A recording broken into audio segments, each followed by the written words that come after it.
From the great halls of their house, there are assembled three who hope to one day be the world's greatest driving heroes. Created from the cosmic legends of the universe comes our team captain, the Vision, Bill Fisher, and their soon-to-be Wonder Woman, Vicky Fisher, and our Captain Marvel and head flight trainee, Jennifer Scripchuk. Their mission: to fight injustice, share what is right and wrong, to get you out of your house and come out racing with them and serve all mankind. They are the Garage Heroes in Training Team. Welcome to the Garage Heroes in Training Podcast. I'm going to be one of the hosts for this episode. My name is Bill. Who else is hosting? I'm Vicky. That's right. You are. We have a guest. He has his own podcast. It's called the Late to Grid Podcast. And with that, we welcome Bill Snow to the podcast. Welcome, Bill. Hey, guys. How are you? It's great to be here. Hi, another Doing well. podcaster. That's right. Raise all boats. I guess. Raise That's all right. boats. Yep. So, Mr. Snow, Yes. we go to NASA Great Lakes a ton. We're out in your area all the time, and we're trying to figure out why we haven't run into each other. Why is that? Why is that? I don't. Well, I've never been to a NASA event. That There could be you why. go. See? That could be why. That could be why. So- I'm like, I so- keep hearing all these people you talk to, and you're like, I'm right there, and I'm here, and I'm there, and I'm like, I don't think we've ever run into each other. So, Bill, The only NASA. where are Vicky. you Where are you racing at, or practicing at? We Usually. so Nelson Ledges is the home track. Mid Ohio and PittRace. We go So- to Mid Ohio and PittRace at least like 5 times a year. We're gonna have to figure this out one day. We're gonna get this to work. So, what We're circuit? going to meet this year. All right. What Sounds circuit do you good. train with? Or What do you mean? drive with? Or drive with? Do you Like- drive with? Do you train with? Yeah. So in the past, so I haven't done endurance racing in a couple of years, but we've done WRL and Champ Car. Mm-hmm. Okay. And then, did you do any HPDEs with anybody? What's great about Nelson Ledges is there's a couple of organizations. So Reed Kreider, who I've had on a guest, and he used to race SCCA and IMSA. He hosts a couple of weekday track events at Nelson Ledges, and then we have wonderful Wednesdays at Nelson Ledges, which is once a month on a Wednesday. So I'll do those, and this year you will see me at NASA events and SCCA time trial events, because one of the best ways I can decompress and relax, believe it or not, is being at the track, and I need to be at the track more. Sounds like we're having a little stress here, but that's okay. So how'd you get into the racing and car driving? Yeah. So my father was always enjoyed motorsports from a spectator perspective. So we would get dragged to IndyCar events, and back in the day, IMSA, it was a Camel GT, and he and I, that was our thing. We'd go to racing. Well, one of the individuals he worked for raced Formula Atlantics in SCCA, and so he introduced me to Doug at Doug Cross. And Doug said, "Hey, we're doing a 24-hour event at Nelson Ledges in an RX-7. We could use somebody. You want to do it?" Sure. So I did that. We won the class after replacing the transmission 3 times during the event. I was covered in gear lube from head to toe. It was, and I'll tell you what, it was an awesome weekend, and I was hooked. So I started crewing for them, and by crewing I mean gophering for stuff. I was the gopher. Go for this, go for that at Formula Atlantic. And they had chassis built by Jim Griffith, who for a while was with is it Polestar, based in Chardon. But anyways, we had a blast, and I actually met Michael Shank at one time back when he was a Formula Atlantic guy. And I remember thinking back a couple weeks ago, man, I probably should have made more of that introduction. We didn't have cell phones and Instagram accounts back then where you could say, "Hey, let's meet up, let's trade information." And then I started autocrossing in high school, and I really enjoyed that. I had a 280ZX, and would autocross, and college came and got married after that, and kids after that, and didn't really do a whole much until my daughter started. I did a little bit of autocrossing, but then my daughter started racing go-karts when she was 12. Mm-hmm. And that really got me the itch. It got me connected with some people that I'd never met before. And I built a kart for a gentleman who Elizabeth raced against. So she was racing against adults before she knew it. And I built a kart for a guy, and he said, we really should go racing. Why don't you do the car, do the transport, do the wrenching, and I'll pay for your seat time. And that was an E30, and we took that to WRL. We did a champ car race, tons of track days at Nelson, and I've been hooked on behind the wheel ever since. So we haven't managed to get to Nelson Ledges yet. Is it worth coming out? Or probably, I think it's 8 hours from here. Yeah. Heck yeah. And there's a SCCA Enduro is this year. With your experience, you guys will be licensed. So you'll the SCCA really knocked down any licensing restrictions from doing the event. That would be an awesome event. Brian Ross, who owns the track, puts on a great event. He's all about making sure that the attendees, whether you're on track or spectating, have an awesome experience. We haven't been able to track anybody down from the Secret Car Club of America on the Enduros. Do you want to talk about it a little bit? You guys have me laugh.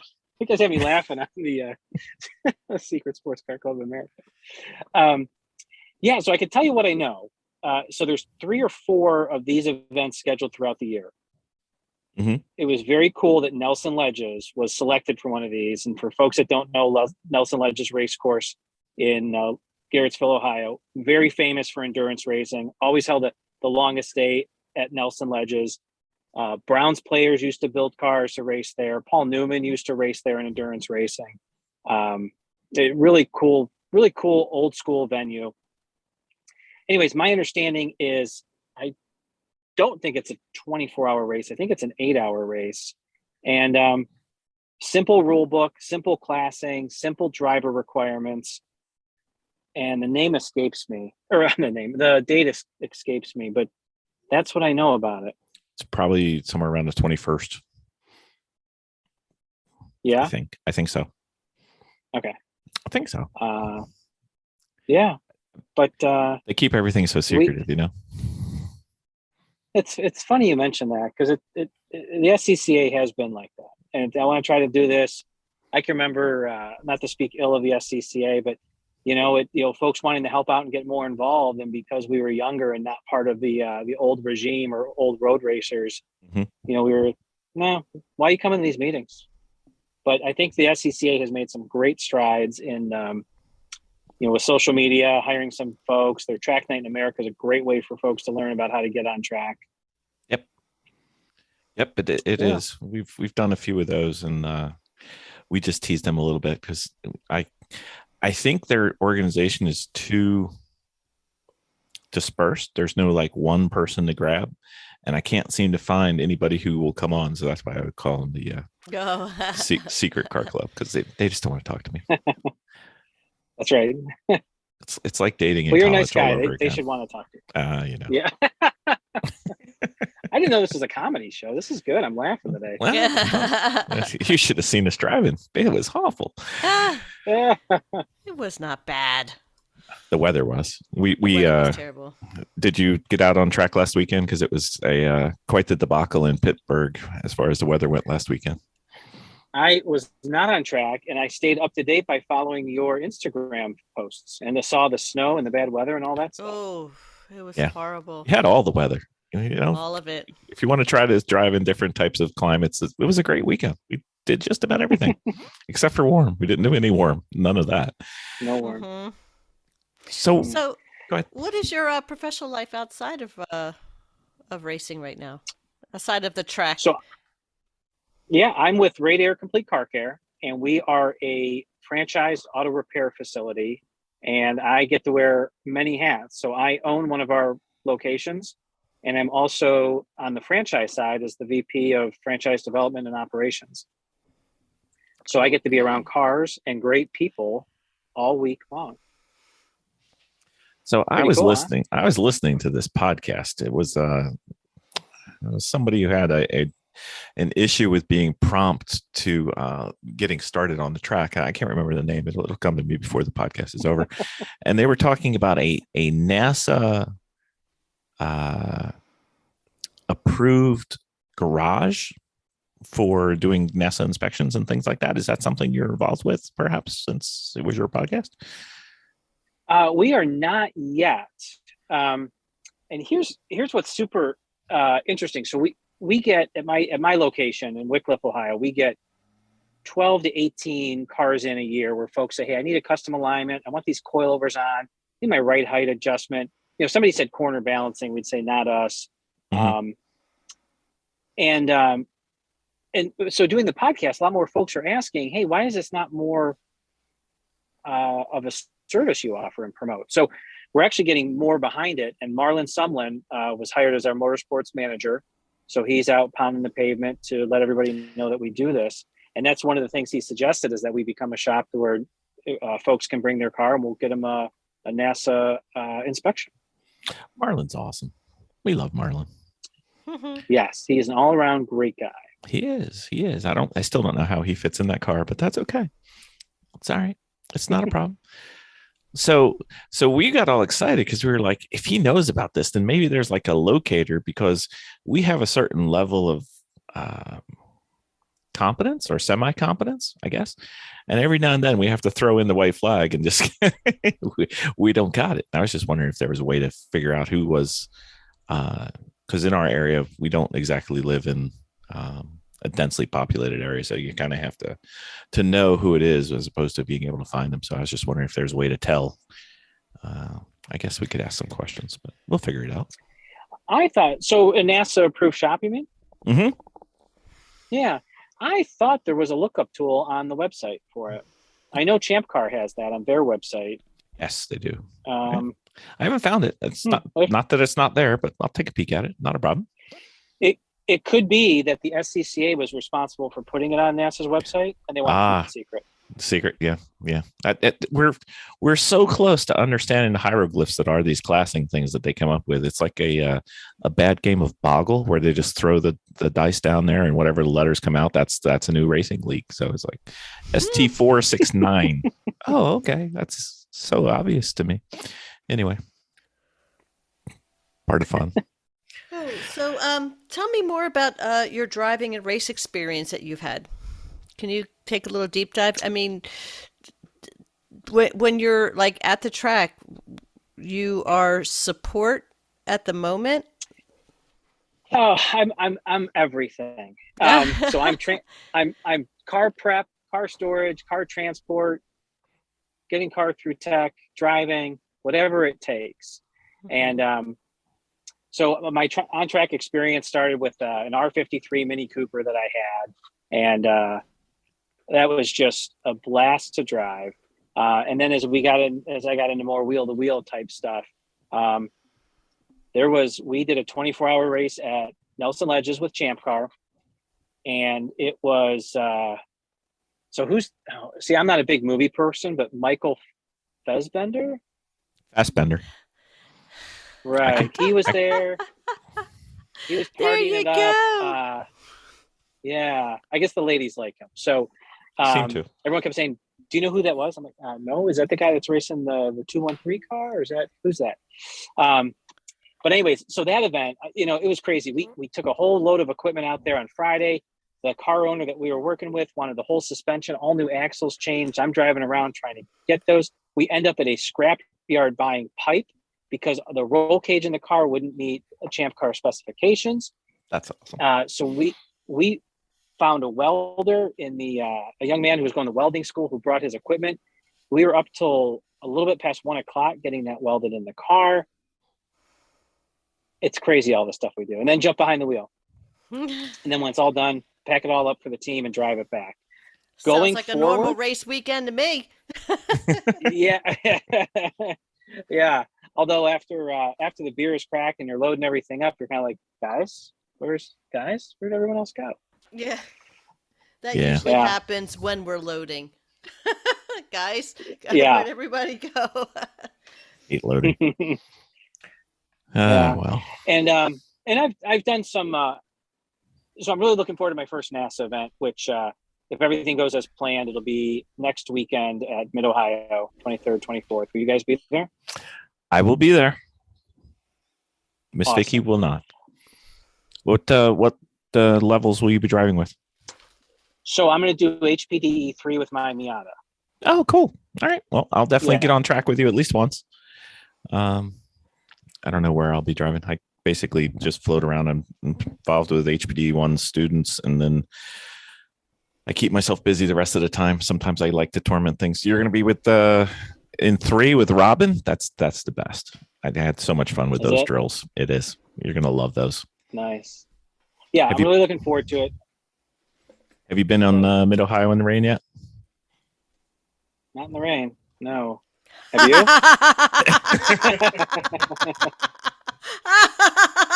Sorry. Yeah, that's about right. Yeah, it's a handful. Did you go to the beach while you're in the rain? She has gone to the beach in the rain in Mid Ohio. She's been in the beach. I did a double spin right into the beach. Yep. It's a bit slippery. That's all I'm saying. Just a little bit. It's as close to ice racing as you can look get. at the forecast. Well, it doesn't matter. It seems to rain no matter what. It could be 90 degrees and beautiful sunny, and it'll still rain. I have no idea how it does. If you can drive wet at Mid Ohio, you could drive wet anywhere. Yeah, it's special. We'll go with special. That's the word. Yeah. Yeah. It's fun. It is. It's fun. We'll be there. Yeah, we'll be. Let's see. I'll be parking over in the instructor area. Yeah. Let me tell you about a quick experience I did have with NASA. Sure. Because this is one of the things I'm really looking forward to.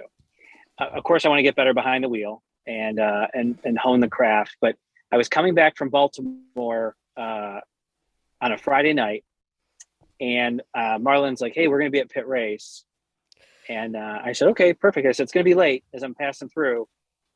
Mm-hmm. Anyways, it's probably 10 o'clock, maybe 10:30.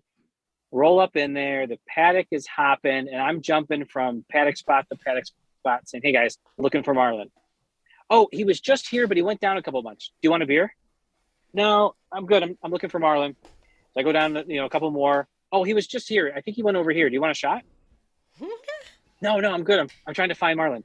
I never did connect up with him, but the hospitality and the camaraderie and the fun that was happening in the paddock is just so cool. And I not that I'm looking to have a lot of beers and shots, but just be able to hang out with people that are that open to, hey, here's some stranger that just walked up, and we want to be friends with them.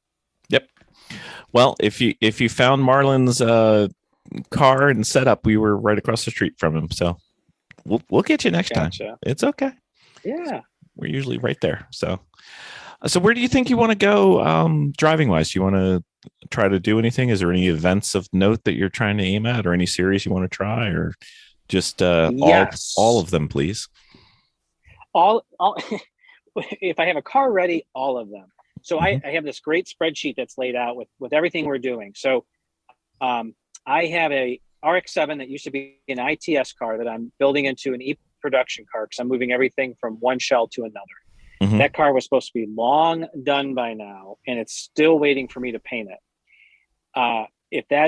I doubt it's going to happen, but we have Memorial Day weekend at Nelson Ledges for might be a Mahoning Valley regional. Mm-hmm. We have so I have a couple of races outlined for SCCA e-production with the RX-7. It'll be my first year of SCCA licensed racing. We also have a ITA Neon that we picked up that's run quite a bit in NASA. What a fun little car, because we had that at Mid Ohio this past summer just to shake it down and see what it was like. It's at the cage builder right now, and our original plan, guys, was to have that at Mid Ohio for the Trek race on the 22nd.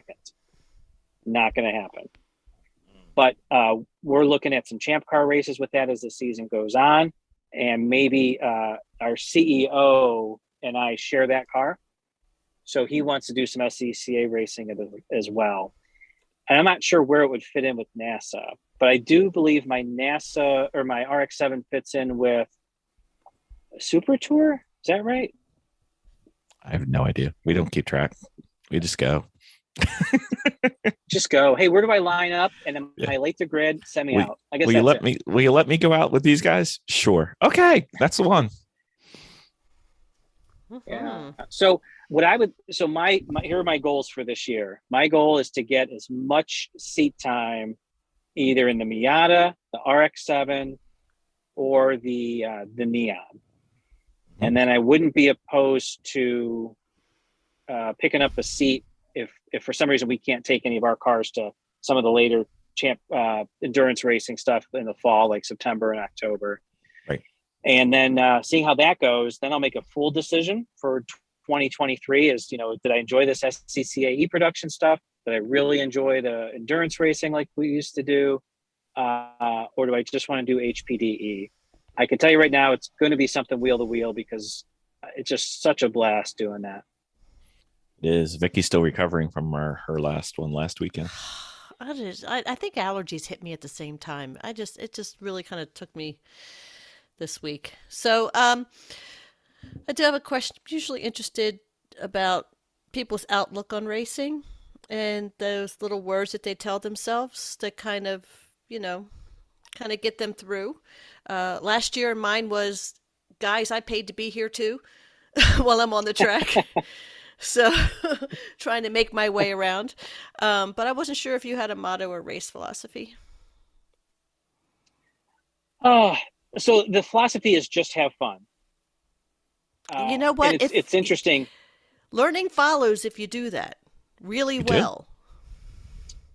Yeah.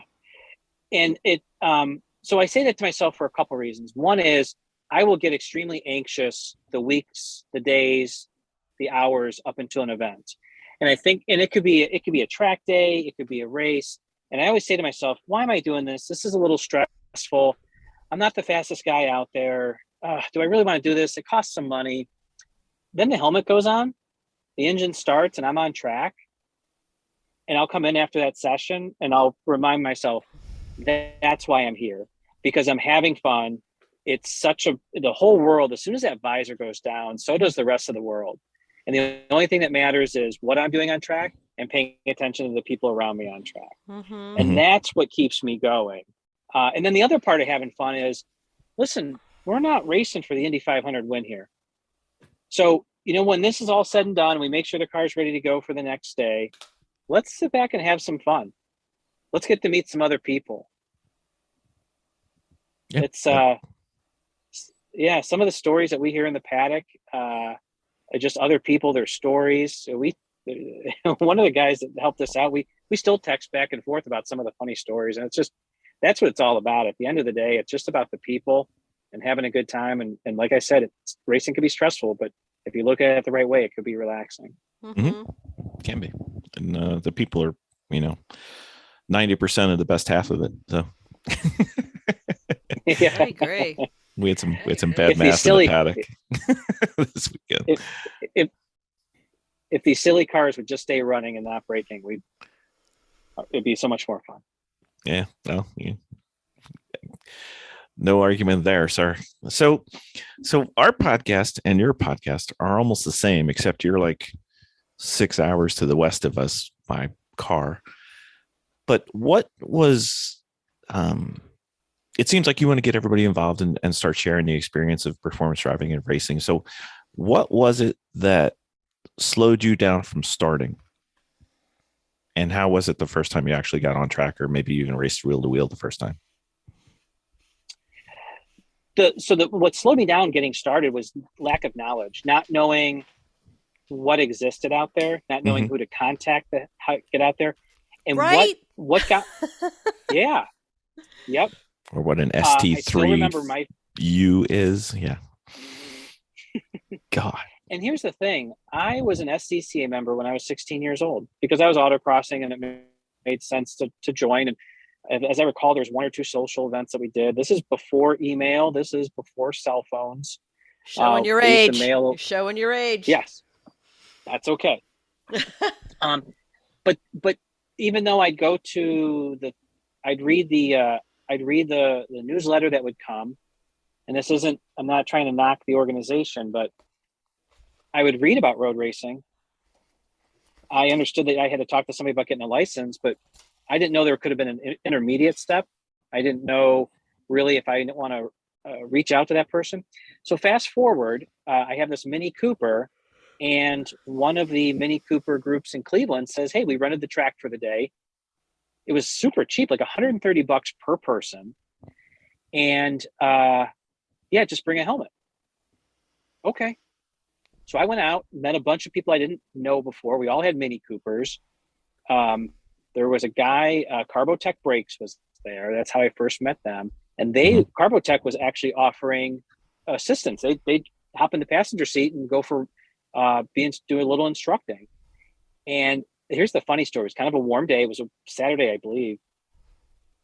I had I filled up before I got there. By the end of the event in the afternoon, most of the other participants said, I'm done. My car's cooked. I'm cooked. I'm just going to hang here.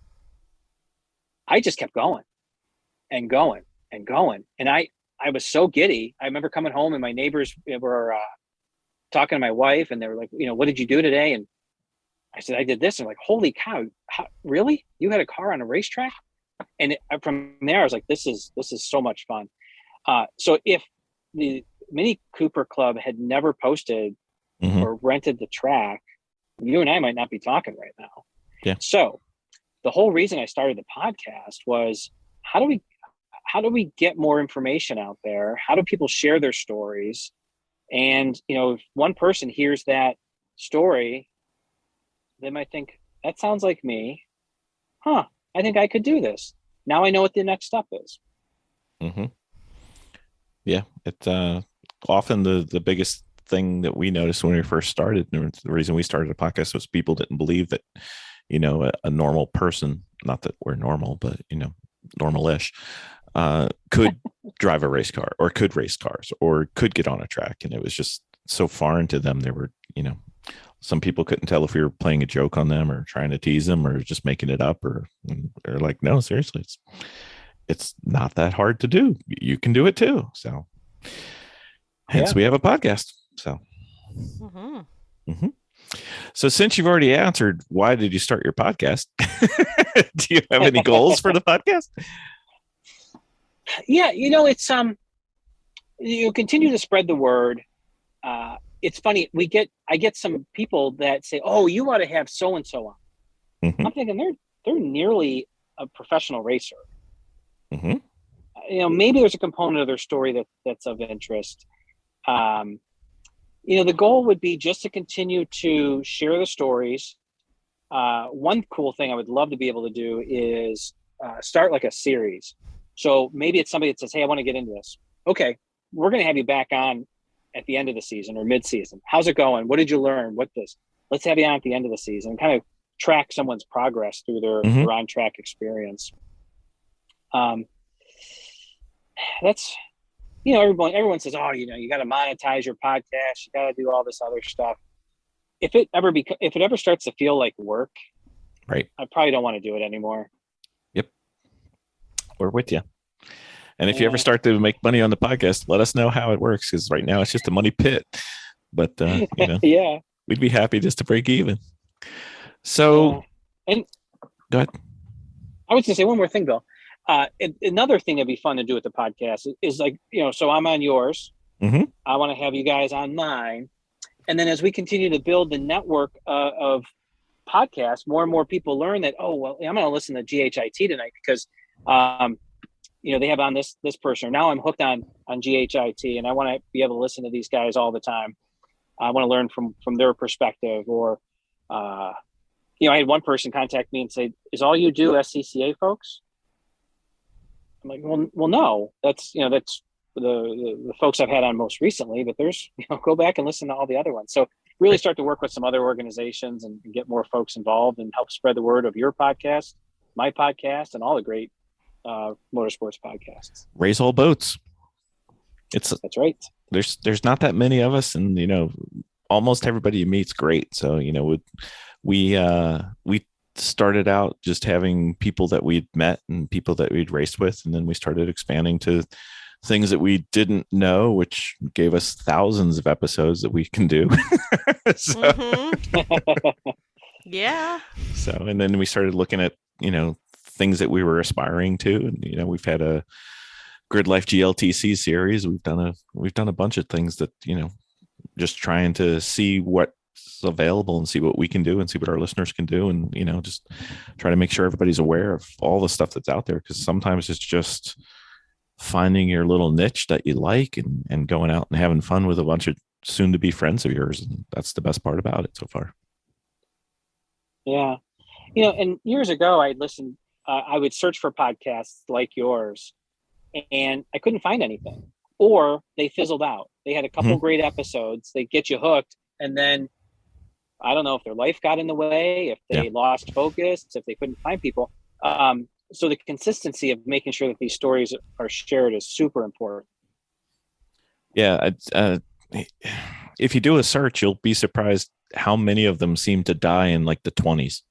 It seems like around 20 to 25, 26, 27. It seems to be, if you can make it past there, you keep going. But there's a bunch of them out there that were really, really good. And, there's a bunch of them now that are just spectacular. So we'd love to have some more. And everybody's like, well, what if we have people on from other podcasts all the time. And a couple of people ask, like, why are you helping them grow their podcast? I'm like, if theirs gets bigger, ours gets bigger. It's okay. More people start racing. We have more people to play with. I'm good with that. So, and there's enough interviews to go around. Exactly. And we've had Marlon on, you've had Marlon on. They were very different episodes. I learned stuff from your episode, and I've learned stuff from Marlon at the paddock. And I even learned stuff from Marlon on our episode that I didn't know going in. So, it's just different questions get different answers sometimes. So, right. So, we got to talk about this. You seem to have a problem. What's with you in these RX-7s? Oh man, now you sound like my wife. So I'll set up how this all came together. And I'm going to start this off with advice I got from that Formula Atlantic racer, Doug Cross. When I was telling him, someday I think I want to get into motorsports and be behind the wheel. He said, I'll give you some advice. Don't build a car, buy a car. Okay, Doug, that makes sense. Fast forward to a couple of years ago, a buddy of mine says, hey, I have a friend who has an RX-7. It was rolled at Nelson Ledges. It's been parked for 9 years. He's tired of paying storage. He's highly motivated. He has 2 other cars to go along with it. Are you interested? And I said, I don't know, but you know what? I should probably look at it so I know that I'm not interested or not. So we arranged the meeting and go out to the warehouse where it's at. Very dark, dimly lit. And I go in and I said, are you sure this car was rolled? Oh yeah, my son was driving it. It rolled. It had right rear and left front damage. No roof damage, no hood damage. The fenders were still okay. Just the right rear quarter panel and really the left front bumper. Okay. Hasn't run in 9 years. All right, I might be interested. Let me think about it. So I got a hold of a guy that is into RX-7s. I said, here's what I'm looking at. What do I need to know? And he says, if the engine turns by hand, you're probably okay. That he said, if it doesn't turn, just probably want to walk away. Okay. So I go back out and the engine turns. All right, this looks pretty good. It's all together. He says, listen, I've got boxes and boxes and boxes of parts. I've got this shell over at my son's house on the west side of Cleveland. Plus, I have this full complete car that's just sitting in the parking lot of where my business used to be. You can have all of it. You can have it all for $2,500. Oh. And he says, you know what? Even if you want to make me payments, I'll take payments if you want to do it. I just want to get it to a good home. You seem like you know what you're doing, and I know that you'll treat them well. Okay, let's do it. The amount of parts that came along with these cars, you know what a Gaylord is, right? Okay. 4 Gaylords filled with RX-7 parts. Yes. I got the race car back, got it back to the shop. The one that was in the parking lot was picked up by a forklift, put on my trailer. We got that back to the shop. And then eventually we went and got the shell that would become the new race car. And I got it running, got some things sorted out with it, got some metal unbent, got the alignment as close as I could get it, and took it to Autobahn November of 19, right? Or November of 20, November of 19. And had a blast with it. But when I did the alignment, to get negative 2 degrees camber, believe it or not, both shocks or both coilovers were pointed in the right direction. That's how tweaked that basically the shell is. Ooh. So we tried efforts to straighten it out, not going to get straightened out. So anyways, we're transferring everything over to the white shell. And like I said, it should have been long done by now, but I love to put work ahead of pleasure and procrastinate. And here we are. But here's an interesting twist to the story. So the gentleman that put me in contact with the seller, he had a pair of 944s that he disassembled and was in the process of rebuilding them to make some sort of 944 race car, whether it was spec 944 or some sort of production race car for SCCA. And I offered him a couple times. I said, listen, you say you're not interested in these. Let's make a deal. I'll take them off your hands. He's like, I don't know. I said, listen, you want shop credit? Because he brought his vehicles to me. I'll give you shop credit. You can, and you'll have, probably a year of not having to pay for most of your repairs. No, I think I'm really going to finish these. So he lines up this deal for me to get all these RX-7s. I have them in hand. And about 2 months later, he calls me. He says, hey, I'm getting rid of these 944s. Do you have any idea who might be interested in them? I said, are you kidding me? So in hindsight, I think the RX-7s were probably a better way to go. They are a lot of fun. They're kind of cultish. They sound pretty cool. But let's see when we get everything put together and get this thing on track. So long story of how I got wrapped up, rolled up in these RX-7s. So we have two questions. When I talked to somebody and they had two questions for you related to your RX-7s. And the first one was, that there are car engines that don't go round and round, right? Yes. Okay. And do you have something against things that go up and down? I don't. Okay. Although I'll never bend a valve. I'll never bend a valve in this. No, you won't. You will not. That I can guarantee you. Yes. Yeah. If you do, although I am having a dip. You got it. If I do, yeah, I do have a big problem. Yeah, it's going to be super interesting when this thing is on track, back where it needs to be. There's a certain fun factor to having something different, but there's also a big frustration point to having something different. Mm-hmm. So, and who knows, maybe at the end of the season, I might say, all right, I'm done. Mm-hmm. I did toy with the idea 6 months ago, just, hey, come and take it all. Here's what you get. But I think I have this guilt, and I still keep in touch with the previous owner. I give him updates all the time. Mm-hmm. I have this guilt of not getting it done, getting it back on track, and letting him see that. Yeah, that'd be fun. That's always fun. Yeah. We have the same problem. We've got a project that's way above what we can do, and it just sits there, and we're looking at it going, what are we going to do with that? Our skill set is just not there yet. No. Someday, maybe. Yeah. We'll get there. Yeah. Well, and here's the really cool thing about the automotive, I'll just say industry. Think about how many people are in their garages working right now that they just got home. They're an accountant. They're a bookkeeper. They're a teacher. And they have no formal training as an automotive mechanic. And they're in their garage and they're figuring out how to fix this, how to build this, how to make this car faster. And they're going to succeed. It's going to take some time. It's going to take some YouTube videos, maybe a trip to the library to get an old Chilton manual or look up something on All Data. But there are people, and these are your heroes, right? The garage heroes in training. Hope so. These are people that I get, believe it or not, I get truly inspired. If that person can figure it out, and I'm not saying anything bad about that person, but if that person can figure it out, there's other people that can figure it out. And to me, that just gets me really, really excited. Mm-hmm. It does. So we've got a project that we're working on with a friendly podcast called Shifting Points, and they're converting their 2006 Mini Cooper S into a potential Lemons dominating victory car. So It's quite exciting. It is. And the three ladies are going to be leading this project, and Vicky and I will be sitting there, eating our bonbons, pointing with our pinky extended at what needs to be done. And this is going to be their first foray into mechanicalness. And is there any tricks or tips that you have from your mini experience in the that you'd recommend for us to help them with? Oh gosh. So what year Mini Cooper is it? 2006. 2006. First is there an gen engine swap involved? Nope. We're gonna stay with refreshing what they have and repairing, replacing the weak spots, and just getting it out there and having fun. Yeah. And so if that's first, that's still supercharged then, right? It is supercharged, yes.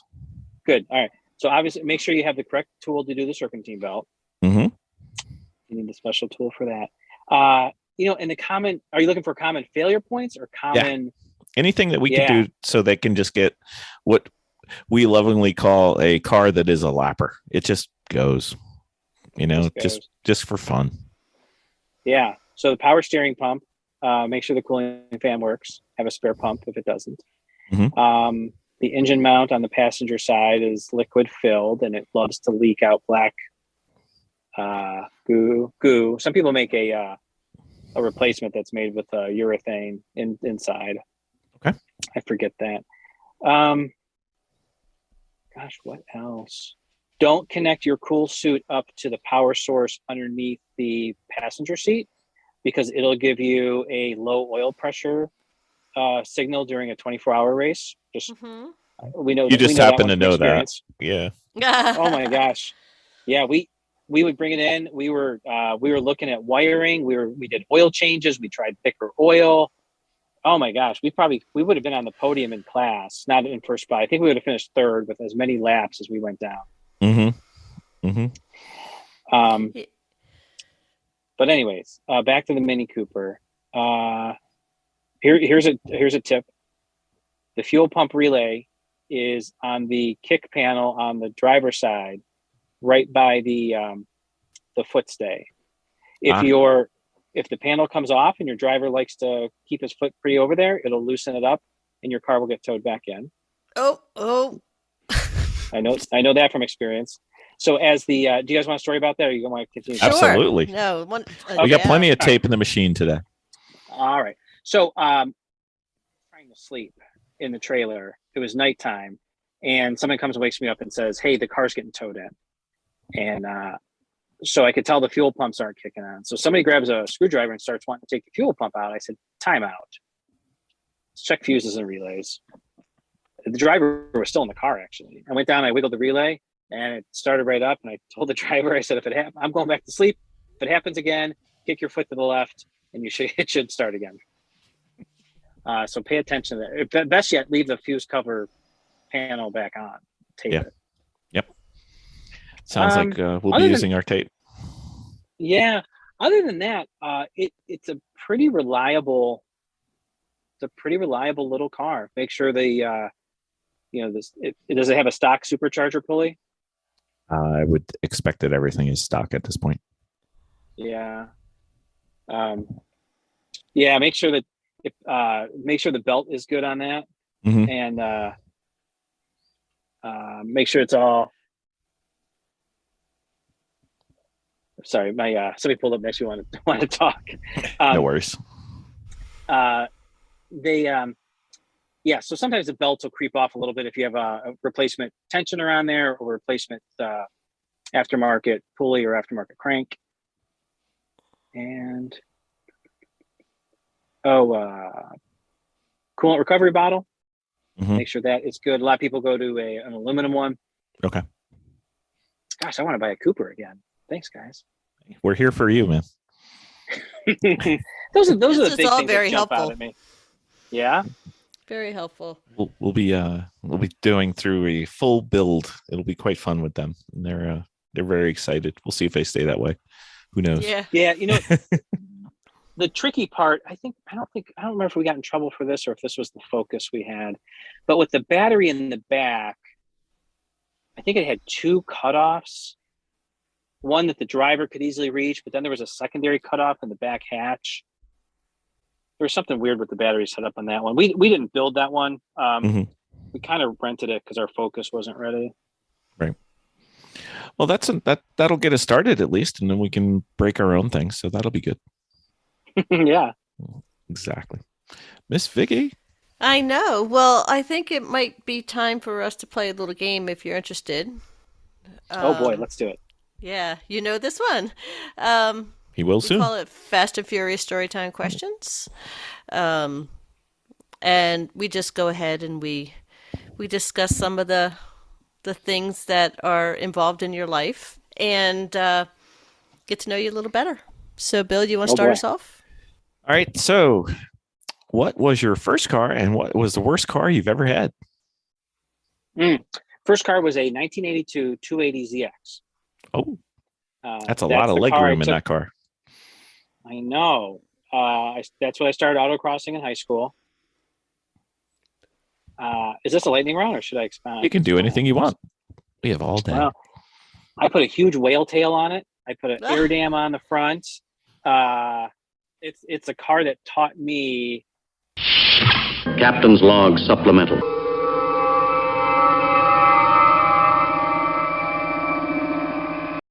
Miss Vicky. Yes, sir. You know what? What?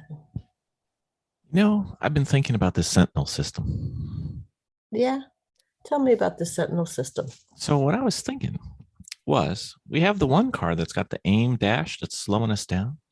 Because installing the aim dash is actually, it probably is easy, but it's quite hard the first time. And we haven't figured that out yet. The Sentinel system is really easy to set up. So what I was thinking was, why don't we put it in the Lemons car? And we'll worry about the aim data information separately. And we'll kind of break it down into a project. Because then we'd have the motorsports video system that we really, really want, and we'd be able to stream it. We just won't have the data inside, but we have the data outside, so we can combine them later. But I think that's a really good solution. So what does this Sentinel system do?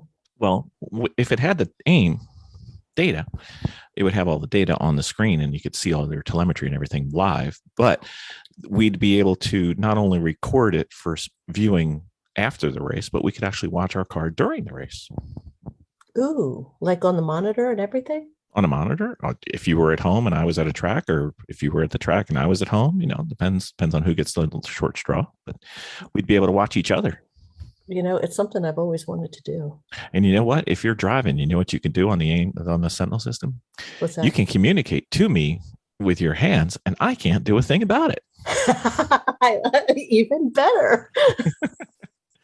So, if you need to give a wave or a Jersey wave, whatever you need, we could save it and see it on the screen. And then you can have up to 3 different cameras, and it'll have picture in picture. You'll have the basic main shot out the front window, and then 2 cameras where you put them wherever you want. One could be on the driver, or one could be on the rear view.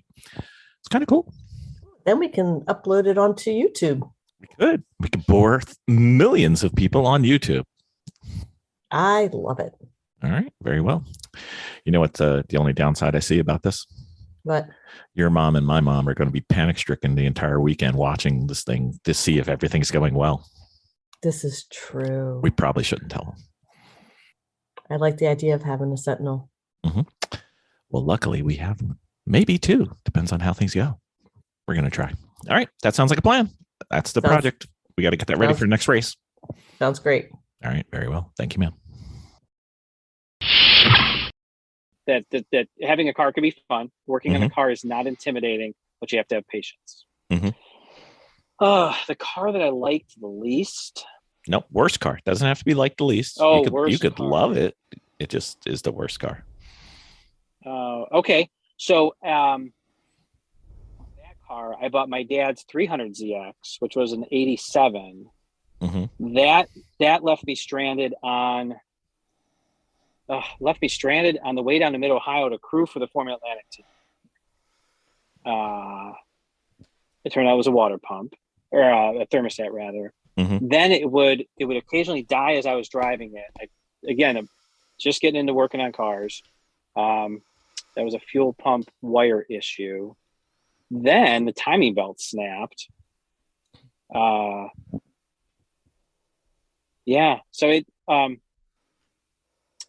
yeah, that might be the worst car. Yeah. Sounds Sounds like like it. Especially if you got to be on time for the track time. But Yeah. Yeah, exactly. So I was late to grid. I know. I've heard about you. late to grid. There you go. So what is the one thing that no one knows about you that would surprise them? Very Or how few about people. few people? Yeah, very few people know that I've run 6 marathons. Wow. Oh. Yeah, and I'm nowhere in shape to even run a half marathon anymore. Oh. Round There is a you go. shape, man. Round is a shape. That's right. All right. What is the car from your family that sticks out in your mind?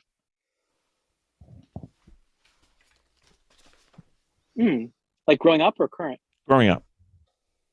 My father had a 1978 MG, Okay. and this is back when driving with no seatbelts was safe. Sure. So, I mean, my brother and I we'd fight over who got to sit in the front seat, and then whoever didn't win had to sit in the back seat. I learned aerodynamics in that car because 78. I was or 79. Regardless, I was 6 or 7 years old.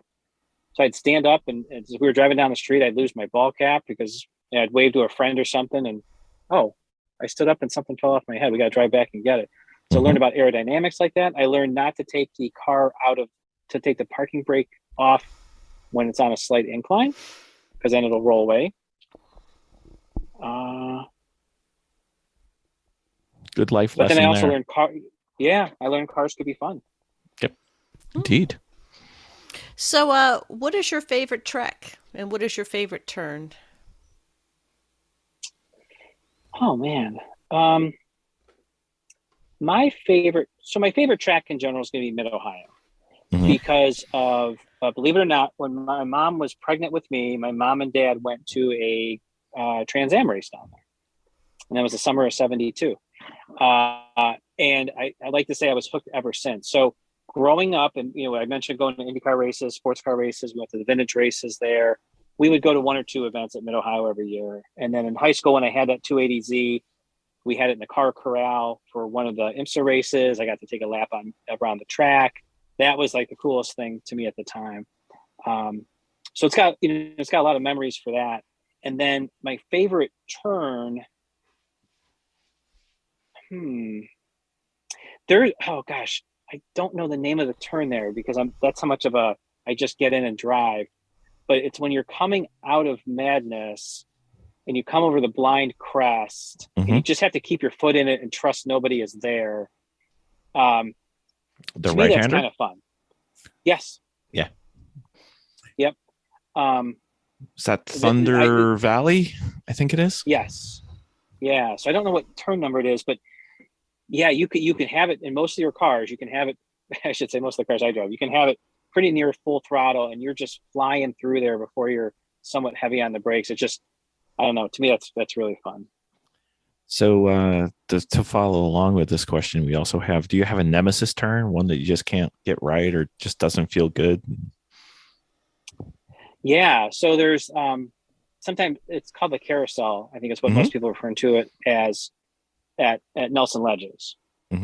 It's a long sweeping right-hander, and I can just I don't seem very comfortable with it at all. I'm always second guessing. I'm always trying different lines. That's gotta be one that I'm going to work on this year. That one just, and if you go off, it drops off. You do not want to go off there. Right.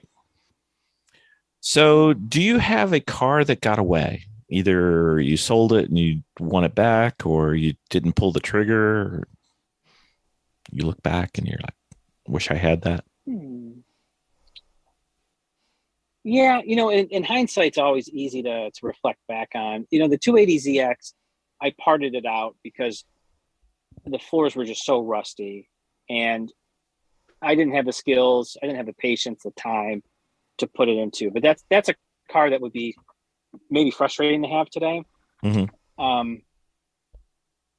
But the the Mini Cooper, we traded. My daughter really wanted a Wrangler, and I felt like I was kind of done with the Cooper at that point. So we traded the Cooper for a Wrangler, and the car was just so fun to drive, whether it was on the track or around town.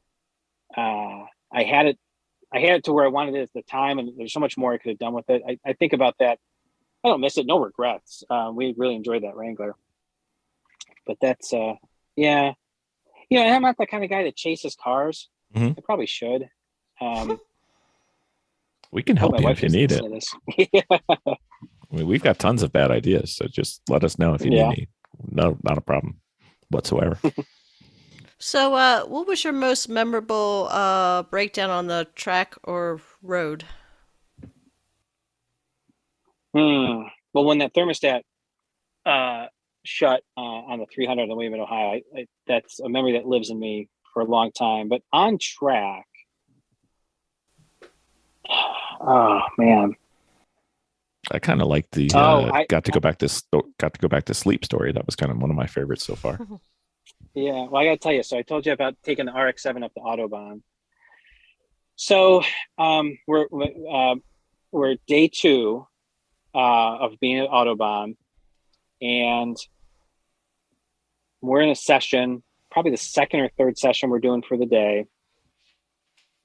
And this is interesting because as we rolled in day 1, and my buddy has a garage there. We're kind of unpacking, getting set up. My phone rings, and it's the previous owner of the RX-7. I thought, why is he calling? So I said, hey, Gary, what's going on? And he said, oh, what are you up to? I said, well, you're never going to guess this. Guess I have the RX-7 at Autobahn. We're up here for 2 days. We're going to see how it runs. Oh, my gosh, that's awesome. Tell me about Autobahn. I don't know anything about it. Is there a runoff area? Oh, yeah, there's plenty of runoff area. He's like, you have to push this car to get a good feel for it. He's like, remember, keep the RPMs up and push it. And if you go off track, if you got plenty of room, you're not going to hurt anything. He's like, I want to hear how things went. Okay. So, that's playing in the back of my mind. So day 2, I'm getting a little faster, getting a little more comfortable with it. And the next session, I said, all right, this is the session. I am going to go deeper. I am going to push it a little bit more. And I'm coming into this hard right-hander, and you got to get somewhat heavy on the brakes. And I hit the brakes, and all of a sudden, I'm doing 360s. Oh, wow. And I thought, damn you, Gary. And I come to a stop in the grass, and the car stalled. And so I'm watching my mirrors. I can't see the track, but I can see in my mirrors what's happened. And I'm thinking, other people are coming into the grass. I'm like, where's the flagger station? How come, all these people must be getting hard on the brakes because I'm in the grass. Why is no one flagging them down? Then I can see somebody's flagging them down. And now I got two or three cars next to me. Thinking, oh my gosh, what happened? Eventually they get I'm trying to restart the thing. And I was also fighting an electrical issue, go figure. So it really wasn't restarting. But then I got it restarted, and I'm waiting for make eye contact with the corner worker just so he knows, hey, I'm okay.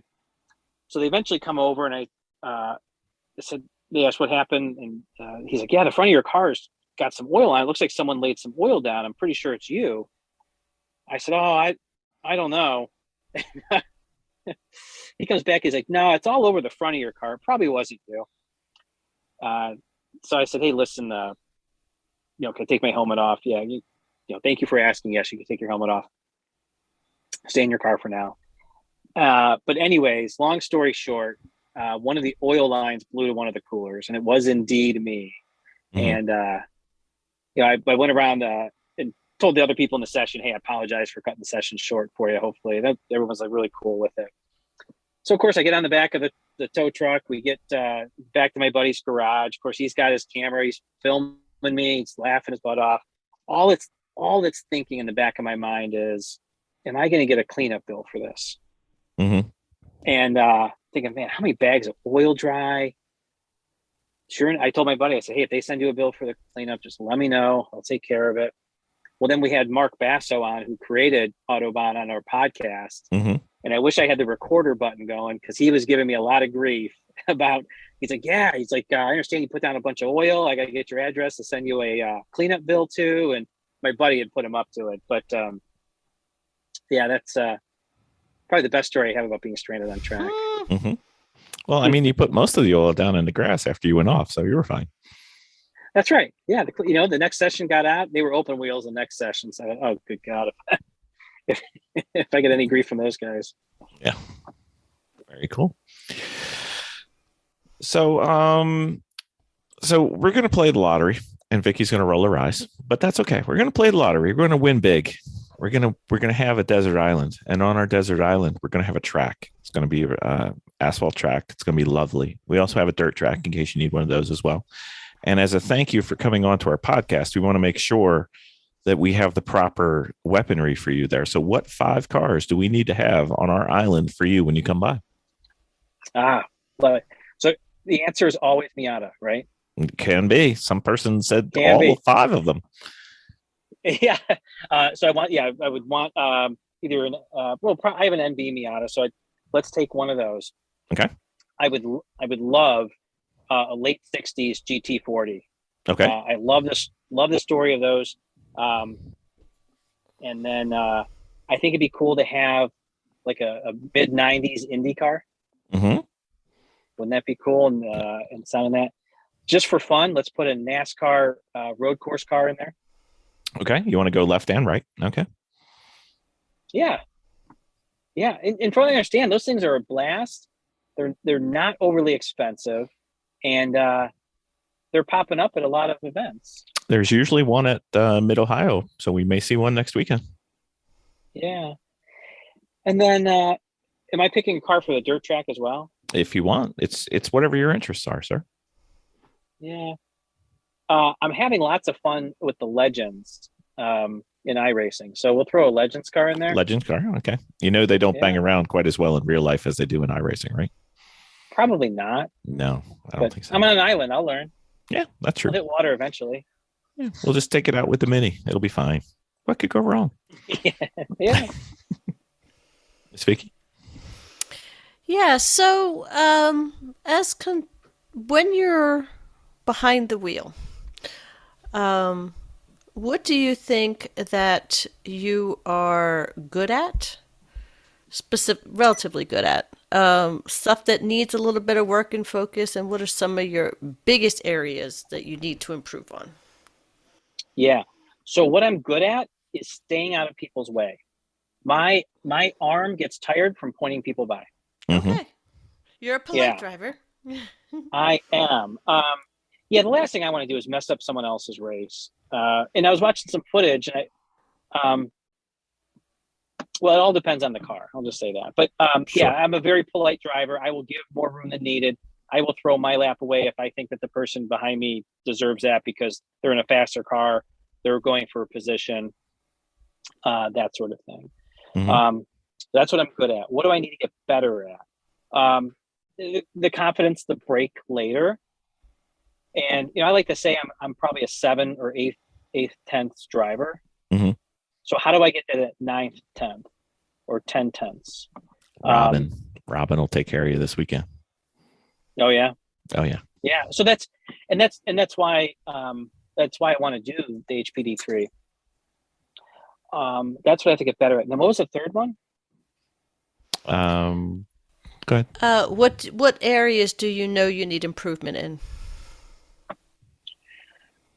Yeah, I shouldn't say late braking, but being at the appropriate brake point, learning to coast more than maybe hitting the brakes a little early, coasting and then hitting gas, or just learning that the ability to coast and look at how does that affect speed. And the other is to get a better feel for what's happening with the car. You hear these drivers talk all the time, whether they're professionals or they're rookies, and say, yeah, you know what? After we did that tire pressure change, I can definitely tell that that this was happening. Or, man, I really want a stiffer spring on the right front. Mm-hmm. Well, shoot, how do you know that? And that's just going to come with seat time. And that's the nice thing about it. I told you about a couple of those events at Nelson Ledges during the week. Basically, they are wide open tracks all day unless it's super crowded. So you can go and run 5 or 10 laps, come on in, check some data, make some changes, and go right back out. So that's the reason why I would do some of those, just get that feel. Are you using any type of telemetry yet? Have you started that? I just got a Catalyst. Okay. I trialed one. We did a time trial event in October, and Track First let me rent one. Although I didn't have the audio working, so I'm going to be using the Catalyst. I'm really excited about that. You have a radio in your car for this weekend? Okay. No. Okay. I might bring a cord for you. Do you have a headset in your helmet? Not yet. Okay. Yeah. So I was going to use ear pods and wire it up to the. Oh, Bluetooth. Okay, that might work. I haven't tried that yet. Definitely stop by because I have something else we might want to play with too, just for fun. Okay. We'll bother you this weekend. We'll make your head explode a little bit. It'll be fun. That's what I need. So Jennifer is not here, but her favorite question is, what is your favorite car movie or car from a movie of all time? Oh man.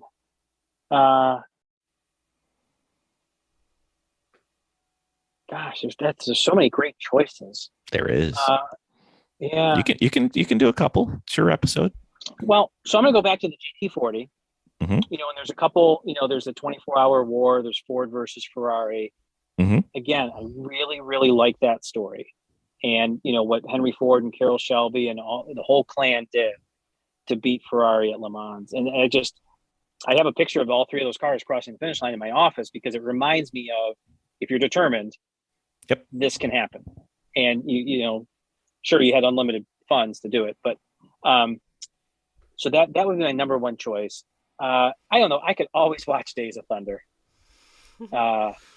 It's just, I don't know what it is about that movie. I can watch it all the time. So I guess those would be my choices. That works. Miss Vicky, you have one more?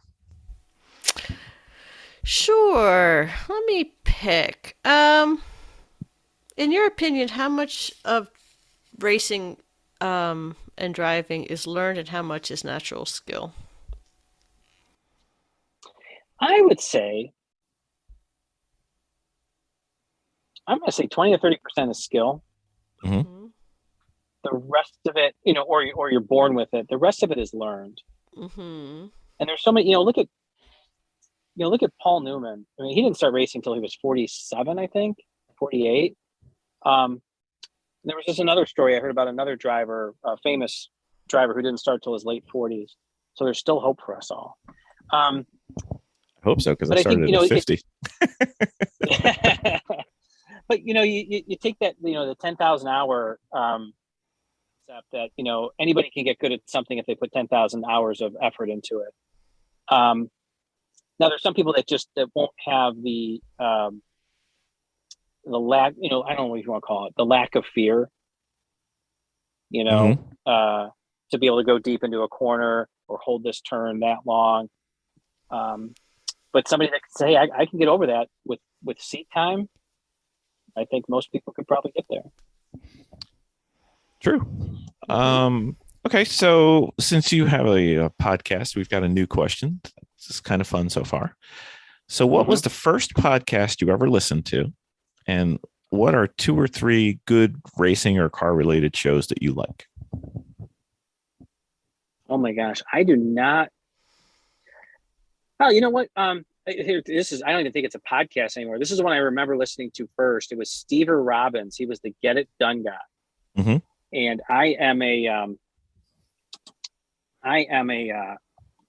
I'm always finding ways to be more productive and to, get stuff done. I always remember listening to his podcast, and he had some great ways of doing it. Today, the car ones I really enjoy listening to, Garage Heroes and Training, of course. Oh, sucking up one. will get you everywhere, sir. But two or three others would be great. Yeah. So I really enjoy Ross Bentley's Speed Secrets. Mm-hmm. it's just a wealth of info. The guests that he has on are wonderful. I really have enjoyed Slip Angle and 10 Tenths. Mostly because I forget about which one they talk about RVs all the time, and A Slip Angle. that's my goal is to get Slip Angle. I got to get one of those.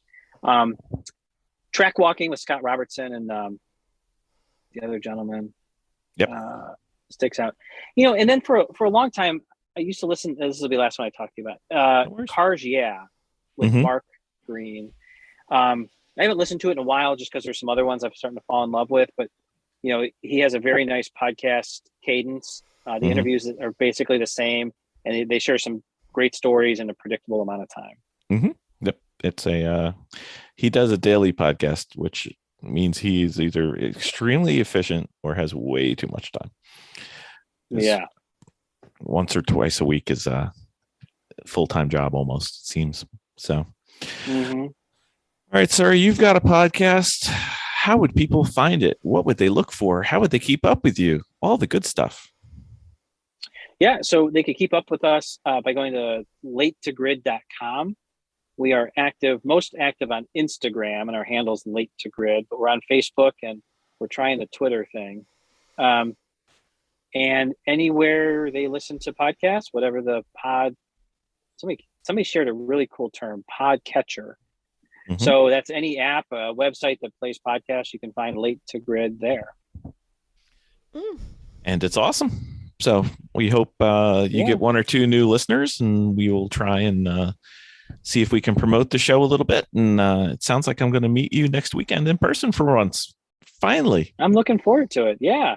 Should be great. Mid-Ohio. Since it's your favorite track, I'd like to be the one to introduce you to it when it's wet, because it's a totally different track when it's wet. That sounds like fun. Which will be great. Thank you, sir. Thank you.